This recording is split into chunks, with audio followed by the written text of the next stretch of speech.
আসসালামু আলাইকুম। প্রিয় দেশবাসী, আমি এসেছি বাউফল উপজেলার ইউনিয়ন হচ্ছে আপনার আদাবড়িয়া ইউনিয়ন, মাধবপুর গ্রাম।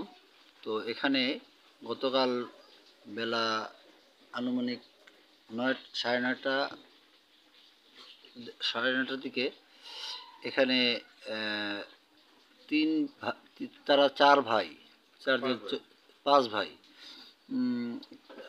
একজন হলো গিয়া আশরাফ, আহ, আহ, সৌরভ সৌরভ চৌকিদার এবং আশরাফ চৌকিদার, এরা একত্রিত হয়ে আহ, তার যে বড় ভাই নজরুল ইসলাম, তার উপরে ক্ষিপ্ত হয়ে আহ, আক্রমণ করে এবং রামদা এবং দেশীয় অস্ত্র লাঠিসোঁটা নিয়ে এখানে মারামারি করেছে, যেটুকু আমরা জানতে পেরেছি।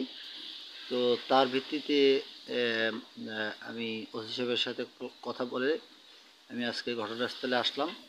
তো আমি ঘটনাস্থলে এসে আমি যিনি ভুক্তভোগী, যিনি মার খেয়েছেন এখন, এবং তার স্ত্রী,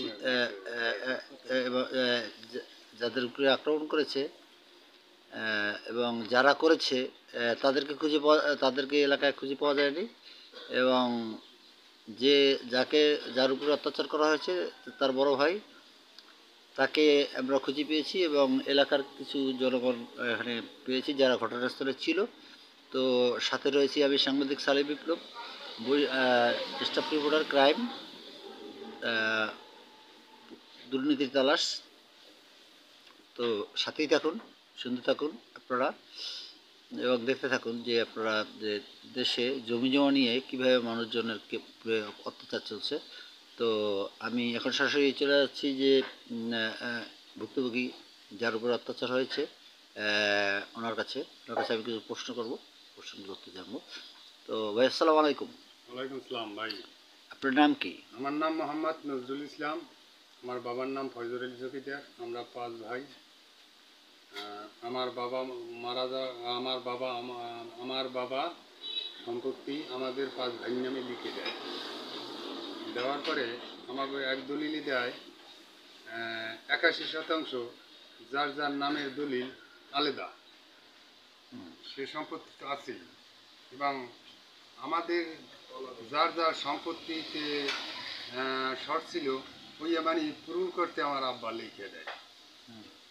আমাগো দলিলে অংশে কম ছিল বিদায় আমাগো 3 ভাই ফোরকান এবং আশরাফ, আমি মোহাম্মদ নজরুল ইসলাম, আমাগো 81% দেয়। আর আলমগীর আমাগো 3 ভাইরে 81% দেয়। আর বলেন। সৌরভ এবং আশরাফ ওদের দেয় 46%। বাড়ি ঘর সমস্ত কিছু নিয়ে 46% দেয়। এবং বিগত দিনে আমরা কোনো হালাহালি করি না, সৌরভ হালুডি করে। বিগত দিনে এই জমি চাষাবাদ সৌরভ করার পরে এখন সেই সম্পত্তি আজও পর্যন্ত তারা জোরপূর্বে খায়। যে আমরা যদি জিজ্ঞাই যে আমাদের বাবা আমাকে 3 ভাইরে 81% দিয়েছে, সেই সম্পত্তি কই? বলে তোমাদের নামে কোনো সম্পত্তি নেই। এই করে প্রায় 7-8 বছর জোরপূর্বে ইয়া খায়। এবং এলাকায় কোনো গণ্যমান্য ব্যক্তি সালিশি ডাকা হইলে তাদেরকে অমান্যতা করে। এর ভিতরে সালিশি মানা হয়েছিল জসিম পঞ্চায়েত, হানিবুল্লাহ এবং আরও এলাকার গণ্যমান্য ব্যক্তিকে। তারা জিজ্ঞেস করলো যে ইয়ার পরে বলল যে তোমাদের সালিশ আমরা মানি না। এই কইয়া উইটিয়া যাইয়া এবং আমাদের বাজার মাধবপুর দক্ষিণ উত্তর মাথা হইতে দক্ষিণ মাথা পর্যন্ত কাঁচা দিয়া আসে। কায় তোরা জমির কাছে আয়। এটা কোন দিনের ঘটনা? 26 তারিখের ঘটনা। তোরা জমির কাছে আয়। 26 তারিখ মানে গতকালকে? গতকালকে কয়টার দিকে? আনুমানিক 10টার দিকে। তোরা জমির কাছে আয়। আমি জানি যে আমি যতটুকু শুনেছি যে 9:30, আনুমানিক 9:30 10টা হবে। 9:30 কি 10টা? আনুমানিক 9:30 কি 10টা? এটা আনুমানিক বললাম। তারা কি জন্য কি বলে? যে তোরা জমির কাছে আয়, তোদের জমি খাওয়াইয়ে দেব।